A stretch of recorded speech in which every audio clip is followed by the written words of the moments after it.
का टॉपिक है आध्यात्मिकता का हमारे जीवन में महत्व।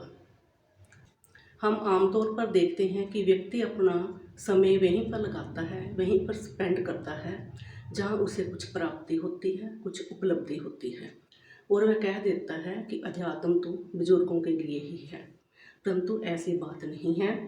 वर्तमान समय में आध्यात्मिकता की ज़रूरत हर एक व्यक्ति को है। जैसे महाभारत में एक बात आती है कि अर्जुन ने बहुत से युद्ध किए और उनमें विजय प्राप्त की, परंतु जब महाभारत का समय आया तो अर्जुन हताश निराश होकर बैठ गया। उसने अपने अस्त्र शस्त्र एक तरफ रख दिए और श्री कृष्ण जी से बोला, भगवान मैं ये युद्ध नहीं लड़ूंगा। तो ऐसी स्थिति जो है आजकल के मनुष्य की है कि मनुष्य का जीवन जो है एक संघर्ष है। उसे कई प्रकार की समस्याओं से, परिस्थितियों से लड़ना पड़ता है, और वह लड़ते लड़ते जब थक जाता है तो वह कहता है, भगवान ये संघर्ष कब तक, मैं ये युद्ध नहीं लड़ सकता, मुझे युद्ध नहीं करना है। कोई भी व्यक्ति जो है युद्ध से खुश नहीं है, परंतु व्यक्ति को अपने जीवन में हालातों से, समस्याओं से तो लड़ना ही पड़ता है, और वह लड़ते लड़ते अपनी सारी शक्ति जो है, अपनी सारी ऊर्जा उसी में ही लगा देता है, जिससे वो टेंशन में आ जाता है, डिप्रेशन में आ जाता है, और वह भी अर्जुन की तरह हताश निराश उदास हो जाता है। तो ऐसे समय के लिए भगवान कृष्ण ने अर्जुन को योग सिखाया, उसे आत्मा का ज्ञान दिया। और जब अर्जुन ने योग का अभ्यास किया तो योग का अभ्यास करने से उसके अंदर शक्ति आ गई और उसने युद्ध किया तथा उसको विजय में परिवर्तित कर दिया। तो आजकल का मानव भी यही चाहता है कि वो संघर्ष तो करे, उसे हर क्षेत्र में, परंतु उसे विजय मिले। परंतु उसे विजय तो तभी मिलेगी जब वो अपनी आंतरिक शक्तियों को अपनी प्रैक्टिकल लाइफ में लाएगा। तो इसके लिए हमें अध्यात्म की ज़रूरत है। जैसे हम देखते हैं कि शारीरिक तौर पर भी कोई व्यक्ति कहीं आउट ऑफ स्टेशन जाता है तो वहाँ का जो वेदर जो है उसके शरीर पर इफ़ेक्ट कर देता है। उसे सर्दी जुकाम हो जाता है, वह डॉक्टर के पास जाता है और कहता है कि उसे सर्दी जुकाम क्यों हो गया। तो डॉक्टर भी कहता है घबराने की कोई ज़रूरत नहीं, वायरल हो गया है, ये एंटीबायोटिक ले लो और मल्टीविटामिन ले लो, ठीक हो जाएंगे। तो कभी हमने ये सोचा है कि हमारे जीवन में ये कोई परिस्थिति आ जाती है, जो कोई परीक्षा आ जाती है तो हम टेंशन में क्यों आ जाते हैं, तो हमें डिप्रेशन क्यों हो जाता है।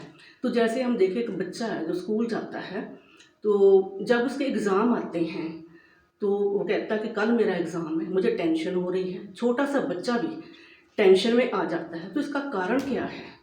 जब हमारी फिजिकल इम्यूनिटी, रोग प्रतिरोधक शक्ति जब कम हो जाती है तो बाहर का वायरस हमारे ऊपर अटैक कर देता है और हमें वायरल फीवर हो जाता है। इसी तरह जब हमारे जीवन में कोई परिस्थिति आती है तो उस समय हमें संघर्ष करना पड़ता है, तो हमारी जो स्पिरिचुअल इम्यूनिटी पावर जो है कम हो जाती है।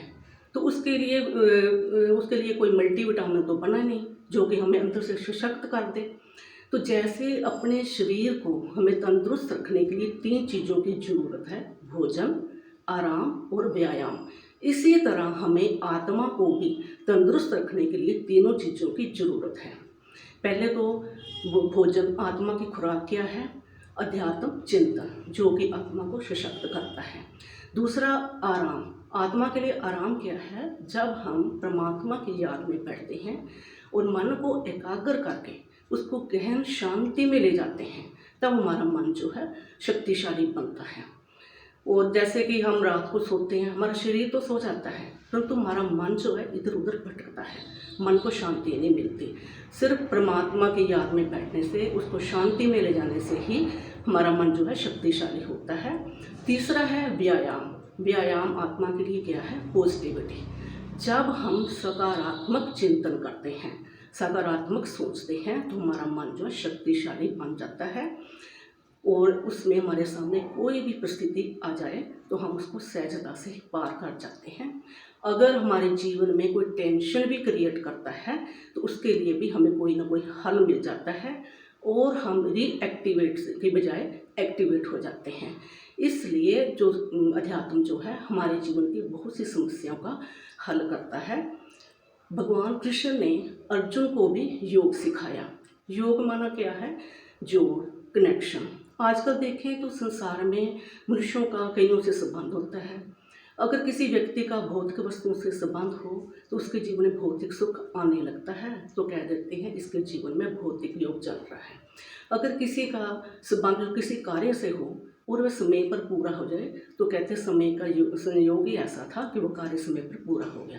अगर किसी के जीवन में किसी का संबंध जो है किसी व्यक्ति से हो और वो उसकी मदद कर दे तो कहते हैं कि समय के संयोग से उसकी जो समय पर मदद होगी। अगर किसी के जीवन में कोई दैवी कृपा से काम बन जाए तो कहते हैं इसके जीवन में दैवी योग चल रहा है। परंतु जो राजयोग है ये बहुत ऊंची चीज़ है। इसमें क्या है? इसमें आत्मा का परमात्मा से कनेक्शन होता है। तो आत्मा जो है परमात्मा से कैसे मिले, इसके लिए हमें आत्मा का भी ज्ञान पूरा होना चाहिए और परमात्मा का भी पूरा ज्ञान होना चाहिए। मान लो हम किसी व्यक्ति से मिलना चाहते हैं और हमें सिर्फ उस व्यक्ति का नाम पता है, परंतु उसके घर का हमें पता नहीं है, वो रहता कहाँ है।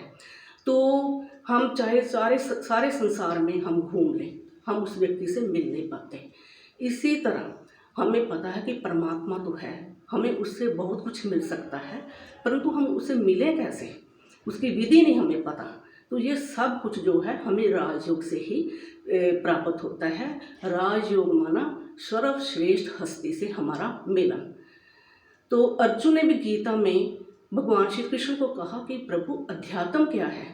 तो श्री कृष्ण जी ने कहा कि माया के आधिपत्य से निकल करके आत्मा के आधिपत्य को प्राप्त करना, यही जो है अध्यात्म है। तो आजकल देखें जो व्यक्ति जो है उसका जीवन जो है माया के अधीन है, वह माया की अधीनता को स्वीकार कर चुका है। परंतु जो अध्यात्म है वह हमें सिखाता है कि किस प्रकार हमें अपने कर्म इंद्रियों पर अधिकार प्राप्त करना है। और जब हम कर्म इंद्रियों पर अधिकार प्राप्त कर लेते हैं तो हम अपने मन पर भी कंट्रोल कर लेते हैं और हम अपने मन पर भी पूरी तरह से कंट्रोल कर लेते हैं। तो जो अध्यात्म जो है वह हमें ये सिखाता है किस तरह हमें अपने कर्म इंद्रियों पर कंट्रोल करना है, किस पर हमें अपने मन पर भी अधिकार प्राप्त करना है। आजकल लोग कहते हैं कि मन भटकता बहुत है, कर्म इंद्रियों के पीछे वो बहुत भटकता है। तभी तो कहा है कि मन जीते जगत जीत। जब हम अपनी कर्म इंद्रियों पर कंट्रोल कर लेते हैं और मन पर भी कंट्रोल कर लेते हैं तो हमारे जीवन को एक सही दिशा मिल जाती है और हमारे जीवन का रिमोट कंट्रोल जो है हमारे हाथों में आ जाता है। अगर हमें इसका दिशा ही ना पता हो जीवन की तो हमारा जीवन का रिमोट कंट्रोल जो है वह हालातों के परिस्थितियों के हाथों में चला जाता है और जीवन में हमें कई तरह के कष्ट उठाने पड़ते हैं। इसलिए हमारे जीवन में आध्यात्मिकता की ज़रूरत है। इसलिए प्रत्येक व्यक्ति को अपने जीवन में आध्यात्मिकता को धारण करना है ताकि उसका जीवन जो है सुखपूर्वक बीत सके। ओम शांति।